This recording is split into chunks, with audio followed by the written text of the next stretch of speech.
Combined student, स्वागत है आपका ई लेक्चर सीरीज। आज जो हम फाइनेंशियल मैनेजमेंट के अंदर जो टॉपिक ले रहे हैं वो है आपका फंड फ्लो में से statement of change in net working capital की हम वर्किंग कैपिटल में चेंज हम कैसे कैलकुलेट करते हैं। तो यहाँ पे सबसे पहले आपको ये समझना होगा कि वर्किंग कैपिटल जब हम कैलकुलेट करते हैं तो वर्किंग कैपिटल के अंदर हम करंट असेट्स को इंक्लूड करते हैं और करंट लायबिलिटीज़ को इंक्लूड करते हैं। जैसे कि एक क्वेश्चन है हमारे पास ये, और इस क्वेश्चन से हमें क्या निकालना है, हमें निकालना है statement showing change in working capital calculate करना है। तो स्टेटमेंट को बनाने से पहले मैं इस क्वेश्चन को रीड कर देता हूँ। In a business the position of a working capital at the end और एट द बिगनिंग आपको दे रखी है। आप देखिए बिगनिंग में आपको दे रखी है अमाउंट्स और एंडिंग अमाउंट्स दे रखे हैं। करंट असेट्स करंट लायबिलिटीज़ आपको दी हुई है। करंट असेट्स में कैश है, डेटर्स है, स्टॉक है, प्रीपेड एक्सपेंसेस है। करंट लायबिलिटीज़ में बैंक लोन है, शॉर्ट टर्म लोन है, ट्रेड क्रेडिटर है, अनपेड एक्सपेंसेस है।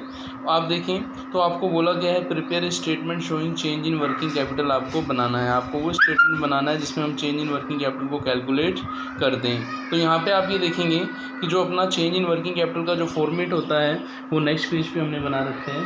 आप देखिए यहाँ पे तो फॉर्मेट क्या है, फॉर्मेट ये है कि जब आप statement of change in working capital बनाते हो तो सबसे पहले हम क्या लिखते हैं बोलो, हम सबसे पहले लिखते हैं अपना heading statement of change in working capital लिखेंगे। उसके बाद हम लिखेंगे पर्टिकुलर्स अमाउंट जो हमें दे रखे हैं, बिगिनिंग और एंडिंग, ठीक है ना, एज इट इज़ हमने क्वेश्चन में से लिया है।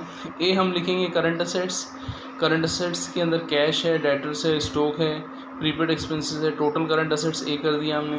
बी लिखेंगे करंट लायबिलिटीज़, करंट लायबिलिटीज़ में आपका बैंक लोन है, शॉर्ट टर्म लोन है, ट्रेड क्रेडिटर है, अनपेड एक्सपेंसेस है, टोटल बी आ गया। और फिर सी जो अपना रहेगा नेट वर्किंग कैपिटल, वो कैसे ए माइनस बी, मतलब हम टोटल करंट असेट्स में से करंट लायबिलिटीज़ को क्या कर देंगे, लेस कर देंगे, तो अपना नेट वर्किंग कैपिटल आ जाएगा। यहाँ पे एक चीज़ ध्यान रखनी है आपको, हमने एक हेडिंग यहाँ बना रखा है इफेक्ट ऑन वर्किंग कैपिटल की वर्किंग कैपिटल पर इफेक्ट हम कैसे कैलकुलेट करेंगे। इसे ध्यान रखिएगा कि किसे वर्किंग कैपिटल का इंक्रीज़ माना जाता है और किसे वर्किंग कैपिटल का डिक्रीज़ माना जाता है। जैसे आप देखें तो करंट असेट्स में यदि इंक्रीज़ है तो आपका इंक्रीज़ माना जाएगा, और यदि डिक्रीज़ है तो डिक्रीज़ मानेंगे, मतलब as it is. Current assets में एज इट इज़ होता है, इंक्रीज़ को इंक्रीज़ में लिखते हैं, डिक्रीज़ को डिक्रीज़ में लिखते हैं। जैसे यहाँ पे देखें 3400 से 1400, मतलब 2000 डिक्रीज़ हुआ है तो हमने डिक्रीज़ में लिखा है। 4240 से 4120, 120 डिक्रीज़ हुआ है तो हमने डिक्रीज़ में लिखा है। 6320 से 5840 तो आपका डिक्रीज़ हुआ है 480, हमने 480 कहाँ लिखा है, डिक्रीज़ में लिखा है। 320 से 280 तो 40 आपका डिक्रीज़ हुआ, हमने डिक्रीज़ में लिखा है। टोटल हमने ये कर दिया, बिगिनिंग का टोटल हमने एंडिंग का कर दिया टोटल है। फिर हम आते हैं करंट लायबिलिटीज़ में, फिर आपको दिए बैंक लोन। अब ये करंट लायबिलिटीज़ बैंक लोन जो है करंट असेट्स की रिवर्स है, तो यहाँ पे हमें प्रोसेस भी रिवर्स लेना होगा। मतलब जो आपकी बैंक लोन नील था वो 4000 हो गया, तो ये क्या है, इंक्रीज़ हुआ है, तो ये करंट लायबिलिटीज़ है, तो उसमें उल्टा लिखेंगे, इंक्रीज़ है तो डिक्रीज़ में लिखेंगे। शॉर्ट टर्म लोन भी करंट लायबिलिटीज़ है, नील था 1000 इंक्रीज़ हुआ है तो उसको भी डिक्रीज़ में लिखेंगे। फिर आते हैं ट्रेड क्रेडिटर। ट्रेड क्रेडिटर कितना है आपका 2520, ये 2520 था और डिक्रीज़ होके कितना हुआ 1680 हुआ, तो ये 840 डिक्रीज़ हुआ, लिखेंगे हम इंक्रीज़ में क्योंकि करंट लायबिलिटी है।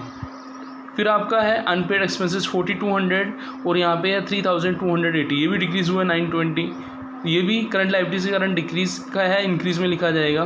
फिर हमने क्या किया, टोटल बी हमने कर दिया। अब हमें सी होता है वर्किंग कैपिटल, आपने पहले भी पढ़ा था रेशियो के अंदर, करंट असेट्स टोटल ए में से current liabilities total be less कर देंगे। यहाँ पे 4250 जो हैं उसमें से 6720 लेस करेंगे तो 7560 आएगा। ऐसे एंडिंग में 11640 है, इसमें से हम कितना लेस करेंगे 9920, तो कितना आएगा 1680 आएगा।